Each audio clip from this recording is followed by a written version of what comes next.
완연한 봄입니다. 곧 여름이 될 것 같아 아쉽기만 합니다. 이런 봄을 즐기는 일이 전시를 보러 다니는 것인데요. 좋은 전시가 있다 하여 부지런히 길을 나선 곳이 정동에 있는 서울시립미술관입니다.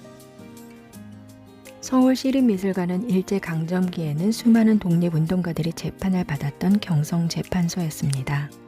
해방 이후 대법원 청사로 사용하다 1995년 대법원이 서초동으로 이전하면서 이렇게 건물의 앞면만 남기고 안과 뒷면을 현대식 건물로 리모델링하여 2002년 근대와 현대가 어우러진 미술관이 되었어요.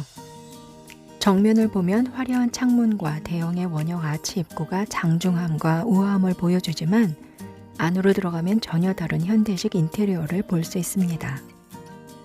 점심시간이라 사람들이 따뜻한 봄볕을 즐기며 휴식을 취하는 모습입니다. 인근 회사에 다니면 낮에 덕수궁 가서 한 바퀴 산책도 하고 국립현대미술관 덕수궁관이나 시립미술관에서 감상도 하면 좋겠다라는 생각이 들지만 정작 직장인들은 세월 좋은 소리 한다 말할지도 모르겠습니다. 지금 서울시립미술관에서는 조각가 권진규 탄생 100주년 기념 전시를 하고 있습니다.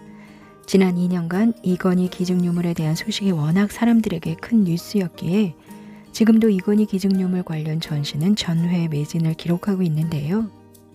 그런데 이 코로나 시국에 삼성가의 유물만 기증된 것이 아니라 권진규 기념사업회와 유족도 조각가 권진규의 작품 141점을 서울시립미술관에 기증하였습니다. 그리고 기증을 받은 서울시립미술관은 올해 2022년 권진규 탄생 100주년을 기념하고자 이렇게 전시를 열었습니다. 우리나라 근현대 작가를 물어보면 그래도 이중섭, 김환기, 박스군과 같은 몇몇 사람은 알고 있지만 조각가를 물어보면 아는 작가가 거의 없습니다. 조각가 자체가 드뭅니다. 그 중에 권진규가 있어 학자들은 다행이다 라는 표현을 합니다. 외국의 조각가를 물어본다면 대부분의 사람들은 생각하는 사람의 로댕 정도는 알고 있는데 로댕의 제자 부르델이 있고 이 부르델의 제자로는 현존하는 가장 핫한 조각가로 작품가 1000억을 넘는 자코미티가 있습니다. 권진규 역시 일본에서 이렇게 로댕이나 부르델풍의 근대 조각을 배웠습니다. 권진규는 100년 전 1922년 함경남도에서 부유하게 태어났습니다. 춘천 공립중학교를 다녔던 인연으로 얼마 전까지 잠시나마 춘천에 권진규 미술관이 있었어요. 이후 일본에서 유학하던 형을 만나기 위해 일본으로 떠났고 일본에서 무사시노 미술학교 조각과에 입학하여 조각을 시작합니다. 일본에서 그의 모델이자 아내가 되는 도모를 만나 조각을 하고 공모전에 입상도 하면서 작가로서 인정을 받았어요. 하지만 홀로 된 어머니와의 생활뿐 아니라 스승을 벗어나 탈바꿈하고자 하는 내적 요청으로 일본인 부인을 두고 귀국을 결정합니다. 동선동에 아뜰리에를 직접 짓고 대학에서 학생들을 가르치며 그 외 대부분의 시간을 수행하듯 아침, 오전, 오후, 밤으로 나누어 작업을 했습니다. 일본 전시회에서는 큰 호평을 받았지만 일본에서 8년 만에 다시 만난 일본인 부인의 재혼 소식과 국내 전시에서의 냉담한 반응은 권진규를 힘들게 하였습니다. 1970년대 불상 제작에 몰두하면서 테라코타 이외에도 건칠 기법으로 다양한 작품을 제작합니다. 흙으로 형상을 만든 후 여러 겹의 못이나 삼배를 겹쳐 오칠을 하고 흙을 제거하여 만든 건칠 작품들은 아주 오랜 기간 보존이 가능합니다. 2018년에 열린 고려 건국 1100주년 기념 특별전에서 1000년이 넘은 건칠 희랑대사 자상을 보고 그 생생한 표현에 놀랐던 기억이 납니다.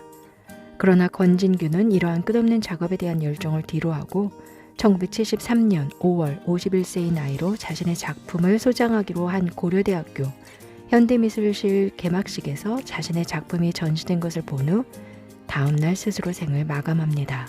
이번 전시는 불교에 침잠했던 그의 생을 따라 전시의 소주제가 입산, 수행, 피안으로 전개되어 있고 전시 제목은 권진규 탄생 100주년 기념 노실의 천사입니다. 소제목은 생을 마감하기 1년 전 1972년 조선일보에 실린 권진규의 시 예술적 산보 노실의 천사를 작업하며 읊는 봄에서 따왔다고 합니다. 노실, 화로가 있는 방에서 그의 손에서 탄생한 천사 같은 작품들. 처음 고려대학교 박물관에서 지원의 얼굴이라는 여성 흉상을 보고 작가가 누구지 하고 찾아보면서 알게 된 권진규.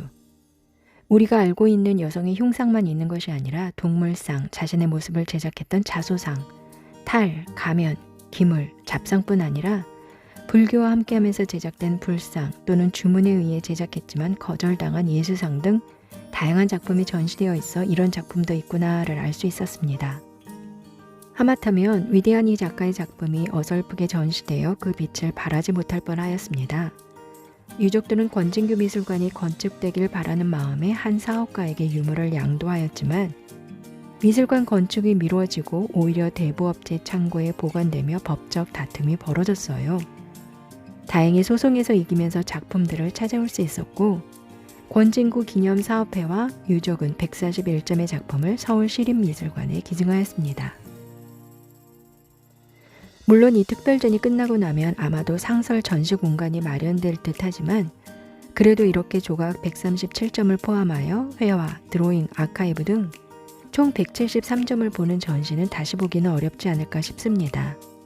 전시가 얼마 남지 않았으니 꼭 시간을 내어서라도 보시길 적극 추천합니다. 유족들은 안타까운 작가로 기억되는 것을 바라지 않는다고 합니다.